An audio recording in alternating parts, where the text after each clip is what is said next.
নাহমাদুল্লাহ আলা রাসূলিল কারীম। সময় একেবারেই নেব না। ভারত বিরোধী কথা হয়েছে। 53 বছর যারা শাসক ছিল সবাই ভারতের গোলামি করেছে। ঠিক। আসলে যারাই শাসক ছিল এবং যারা ক্ষমতায় যাওয়ার চিন্তা করতেছে তারাও ভারতের দালালি শুরু করেছে অলরেডি। আর বাংলাদেশের 53 বছর যারা ক্ষমতায় ছিল তারা কেউ এই জনগণের আশা এবং আকাঙ্ক্ষার পুনরাবৃত্তি ঘটাতে পারেনি। আমি আজকে গোল টেবিল বৈঠক থেকে শুধু একটা প্রস্তাব দিতে চাই যে শিক্ষার মধ্যে এমন কোনো জায়গা নাই যেখানে ধ্বংস করা হয়নি। এখন যদি বলেন যে আপনি ইসলামী শিক্ষা সেখানে দিবেন, মধুর সাথে যদি আপনি বিষ মিশ্রণ করেন সেই মধুতে কোনো কাজ হবে না। শুধু ইসলামী শিক্ষা দিলেই হবে না, বরং এই শিক্ষা যা সাজানো হয়েছে এর কোন অংশ আপনি বাদ দিবেন, কয়লার কোন অংশ আপনি কালো, যদি প্রশ্ন করেন যে তেঁতুলের কোন অংশ চুকা, মিষ্টির কোন অংশ মিষ্টি, এই প্রশ্নের জবাব এবং সমাংশ এই বিগত দিনের যে শিক্ষা কারিকুলাম সাজানো হয়েছে এর প্রত্যেকটা বই বাদ দিতে হবে, নতুন ভাবে বই সাজাতে হবে, নয়তো আন্দোলন ব্যর্থ হবে।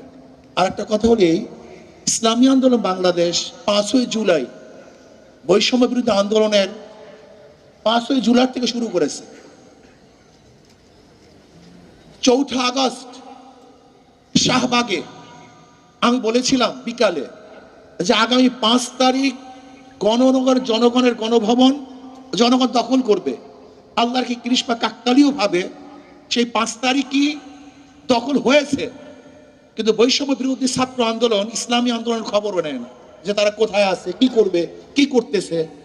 আজকে বাংলাদেশে এত পরিবর্তন হয়েছে, আমি প্রশ্ন করি ইসলামী আন্দোলনের সাথে কি পরামর্শ করা হয়েছে?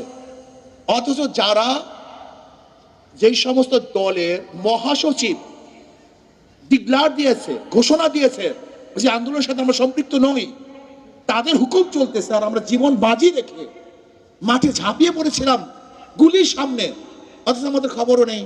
এখানেই তো বৈষম্য শুরু হয়েছে। বৈষম্য বিরোধীর আন্দোলন তো বৈষম্য এখান থেকে শুরু হয়েছে। এই বৈষম্য বিরোধী আন্দোলন যদি এখান থেকে বৈষম্য শুরু হয়, মনে রাখতে হবে প্রথম ছিদ্র হয়, সেখান থেকে প্রলয় সৃষ্টি হয়। ইসলামী আন্দোলনকে যদি বৈষম্য বিরোধী আন্দোলন গুরুত্ব না দেয় তাহলে ইসলামী আন্দোলনের প্রথম তাদের বিরুদ্ধে মুখ খুলতে বাধ্য হবে। মনে রাখতে হবে ইসলামী আন্দোলন সবসময় সত্য এবং সঠিক কথা বলে আসছে, বলতে থাকবে, বলবে ইনশাআল্লাহ। আমরা জীবন বাজি রেখে ঝাঁপিয়ে পড়েছিলাম ইসলামী আন্দোলন বাংলাদেশ দলীয় ভাবে এককভাবে বাংলাদেশের অন্য কোনো দল ব্যানার নিয়ে, এবং আমাদের পর্যায়ে কোনো লিডার এই বৈষম্য বিরোধী আন্দোলন অংশগ্রহণ করে নাই। ইসলামী আন্দোলন বাংলাদেশ আমাদের পর্যায়ে লিডার জীবনের বাজি রেখে বৈষম্য বিরোধী আন্দোলন সাকসেস করেছি। অথচ দেখা যায় ইসলামী আন্দোলন বাংলাদেশের খবরই নেয় না, এরা আসি কি তা জানাও যায় না। যারা নিজেদের নাম ব্যক্ত করতে লজ্জা পেয়েছে, ব্যক্ত করে নেই, তাদেরকে গুরুত্ব দেন আর বৈষম্য বিরোধী আন্দোলনের বৈষম্য বিরোধী কথা বলবেন, এটা হয় না। আসেন শিক্ষা সংস্কৃতি করি, এ দেশকে সংস্কৃতি আল্লাহ আমাদের সবাইকে কবুল করে নেন।